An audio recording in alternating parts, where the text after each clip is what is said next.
Bwana mambo vipi? Naitwa Mr. House Decoration. Bwana kama kuna site ile ya Kibaha, nilisema nimekuja Kibaha kwa Mfipa, na mara ya kwanza kabisa nilieleza kuwa hii site ni site ambayo ni nyumba ya hidden. Muona bwana ni jumba fulani la hidden ambalo lina vyumba 4. Na ramani yake ni hii hapa. Na kama kawaida ya mifumo yetu ya kazi, huwa tunaonyesha ramani kwa sababu tunafanya kazi zote kwa ramani. Yaani nyumba zote ambazo tunajenga kwa ramani. Yaani sisi sio wale mafundi ambao kwamba hapa kata hivi. Kila kitu kinakuwa kwenye muongozo wa faili kama hivi. Kwa hiyo hii ni body structure kwa maana ya muonekano wake na namna ambavyo nyumba itakavyokuja kupauliwa na nini itakuja kuwa hivi. Kwa hiyo hii ni muonekano wa picha ya juu, lakini pia mbele nadhani unaona namna ambavyo itakavyokuwa inaonekana. Ni nyumba ambayo ina vyumba 4. Na vyumba 4 hivyo, vyumba 3 vina choo ndani kwa maana ni master. Na floor plan yetu ni hii hapa. Hii ndo floor plan yetu, na kabla sijaenda kule kwenye mchakato, floor plan yetu hii ni sehemu ya sitting room. Hapa mbele kuna veranda.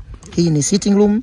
Alafu hapa kuna sehemu ya dining, na hii hapa ni kitchen ambapo veranda yake ya uani ipo ubavuni kulia. Ukiwa na face nyumba inakuwa ubavuni kulia. Hapa kuna mlango wa kutokea jikoni, lakini pia hapa kuna open door ambayo inaenda koridoni ambayo inaenda vyumbani. Kwenye hii korido ukija huku moja kwa moja, hiki chumba cha mbele inakuwa ni chumba cha mshua kwa maana ya master kubwa ambayo inakuwa ina changing room ambayo ni hii hapa.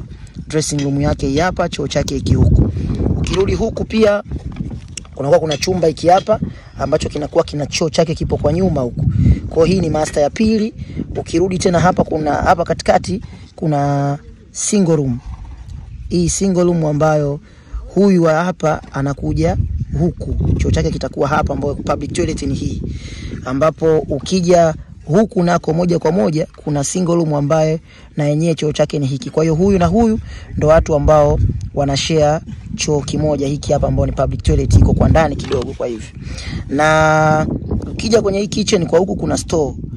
Hii ni store ambapo ipo opposite kabisa na kitchen. Na hii ni nyumba ambayo ina ukubwa wa mita 15 kwa mita 14. Kwa hiyo ni nyumba fulani ambayo ukiwa na kiwanja cha 20 kwa 20 inakaa vizuri. Sasa huu mchoro tumeutoa hapa kwenye makaratasi, tukaja tukauleta hapa hivi kwenye uasilia sasa. Yaani tulichokifanya huku kwenye ya makaratasi tumekuja tumekileta hapa kwenye uasilia kabisa. Kwa hiyo tuingie ndani ni kuonyesha mikato yote ambayo nimeionyesha hapa, unaikuta hapa. Ambapo nimesema hii ni veranda ya mbele, na ukiingia hapa ni sehemu ya sitting room.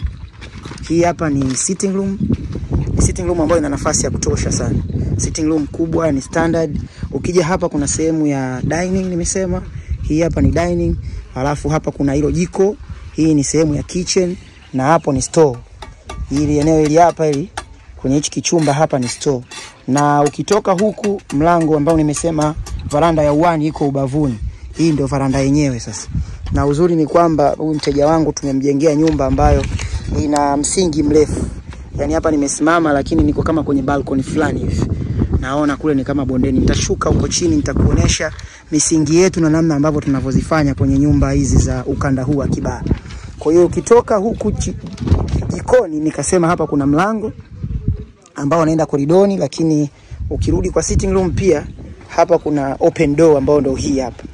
Kwa hiyo ukiwa kwa sitting room unaweza ukapita kwa hapa. Ukija huku maana yake unaenda kwenye chumba cha mshua sasa, ambacho ni hiki hapa. Ambao na corridor pekee kama ambavyo ninavyopita. Chumba chake ndio hiki hapa, ambacho kina madirisha mawili. Na kila siku huaga nasemaga kwenye fahari ya nyumba unatakiwa upate, yani make sure chumba chako wewe baba mwenye nyumba kiwe na dirisha mbele. Huo una face matukio yote yanayojiri. Inapendeza zaidi kwa ajili ya security na nini. Yani wewe ndio uwe mtu wa kwanza kuview matukio yote. Lakini chumba chake ndio hiki, na changing room yake ndio hii hapa. Kija hapa kuna changing room kwa maana ya dressing room ndio hii hapa, ndio sehemu ya makabati na nini.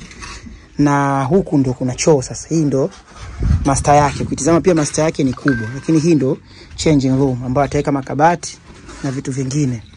Na ukitoka huku nikasema ukija hapa kuna chumba pia ambacho kina choo ambacho ni hiki hapa.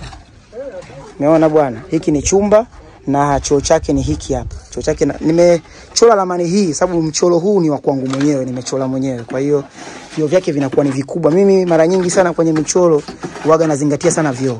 Kwa choo kama hiki ni kikubwa unakiona, na hapa kuna kikabati kwa sababu hii sio master kubwa, kabati lake ni lile la ukutani. Ukitoka hapo ukija huku kuna chumba hapa katikati, nimesema kuna chumba single.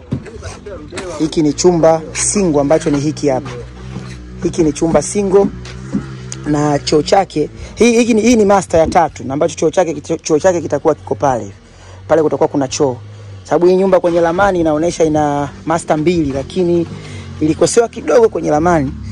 Tukija kwenye uwasilia, hiki chumba tuliona kwamba kwa mtu kutoka hapa kuja kwenye master huku kwenye public toilet inakuwa kidogo mtihani kwa sababu hapa kutokuwa kuna watu wamekaa.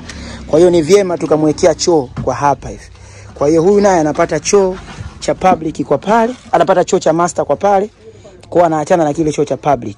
Alafu hapa tutadesign namna ya kumwekea dirisha lake la chumbani. Kwa maana tukafanya dirisha likawa refu kwenye kozi hii akapata dirisha, lakini hapa pia akapata choo.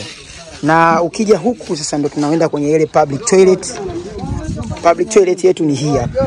Ni jumba moja kubwa linachanganya kidogo. Ndio maana hata maelezo yake unaona natakiwa uwe umeichora wewe mwenyewe. Hapa kuna sehemu ya unaweza ukaweka hapa sinki kwa ajili ya kupigia mswaki na nini and stuff like that. Lakini pia kwa huku unaweza ndio sehemu ya public toilet. Ukitazama hata public toilet ni kubwa na ina nafasi ya kutosha. Kwa hiyo ndio public toilet yetu.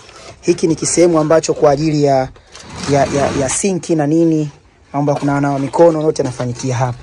Ukija huku nako ndo kuna kile chumba sasa single ambao room hii hapa ndo atakuwa anatumia choo hiko hapo cha public, ambao kwa nini tumefanya hivi, huyu hapa anakuwa na ukaribu wa kwenda kwenye hiki choo pasipo kumuona mtu yoyote. Kwa hiyo hata usiku anaweza akatoka tu na taulo lake akaingia hapo na akamaliza haja zake zote.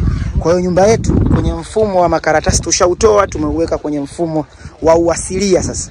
Sasa tuje nje nikuoneshe namna ambavyo tumenyoosha kwenye msingi.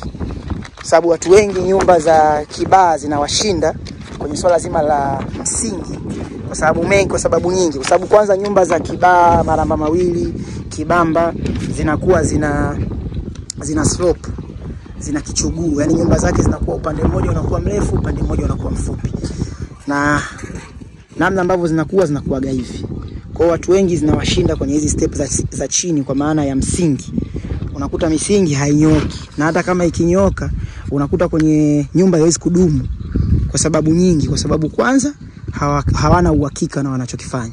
Sisi tunachokifanya kwanza tunaweka matobo mengi kwa ajili ya nyumba kupata kupumua, kwa sababu kifusi hiki ambacho tunakitoa kwenye hichi kichuguu tunakirudishia. Na mara nyingi dongo hili linakuwa ni dongo la mfinyanzi. Na udongo wa mfinyanzi kitaalamu unapopigwa na maji, unapouweka kwenye nyumba, kwanza unajaa. Lakini unapopigwa na maji unaenda chini. Unapoenda chini maana yake unaenda kutanuka. Kwa hiyo kimsingi nyumba inakuwa inatanuka. Nyumba ikitanuka inashtua. Kwa hiyo ikishtua ndo unakuta nyumba nyingi zinatoa crack. Kwa hiyo utaalamu ni lazima wewe uwe nao kuweza kujua kwamba, na ndio maana mtu mwingine anakuambia kifusi cha mfinyanzi usiweke tena kwenye maeneo, lakini sisi tutakwambia weka, na tunaweka, na hata ukiweka itoi crack kwa sababu tunahakikisha kwanza tuna nguzo za kutosha kwenye kila kona.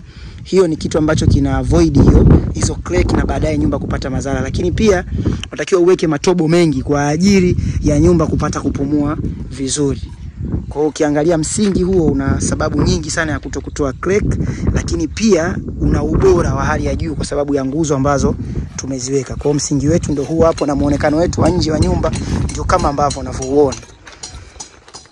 Muona mifumo hiyo. Sasa wadau tunawakaribisha tufanye kazi. Hii ni kampuni, kila siku naeleza. Nadhani project mnaona zinaanza na zinaisha. Kwa hiyo ukiona project zinaanza na zinaisha, basi ujue kabisa kwamba jambo letu tunalolifanya liko very serious. Kwa hiyo ni wewe mwenyewe kuchagua kuingia kwa matapeli ama kuingia kwenye mfumo mzuri ambao utakuwa unajua ni nini ambacho unafanya na watu gani ambao unafanya nao kazi. Naitwa Mr. House Decoration, mdau wangu, ni kuombe usisahau kusubscribe, lakini pia unaweza ukatembelea kwenye kurasa zetu za Instagram ambao tunatumia Mr. House Building Solution, lakini pia unaweza ukaenda kwenye TikTok yetu ambao pia na kwenye tunatumia Mr House Building Solution. Lakini kwenye YouTube ndo kama hivi ambavyo unavyotuona. YouTube channel yetu inaitwa Sanuka Media. Lengo ni kusanuana mambo mbalimbali kuhusiana na masuala mazima ya ujenzi. Bwana, mimi ni engineer wako Mr House Decoration ama Decoration Master. Tukutane tena wakati ujao. Yao.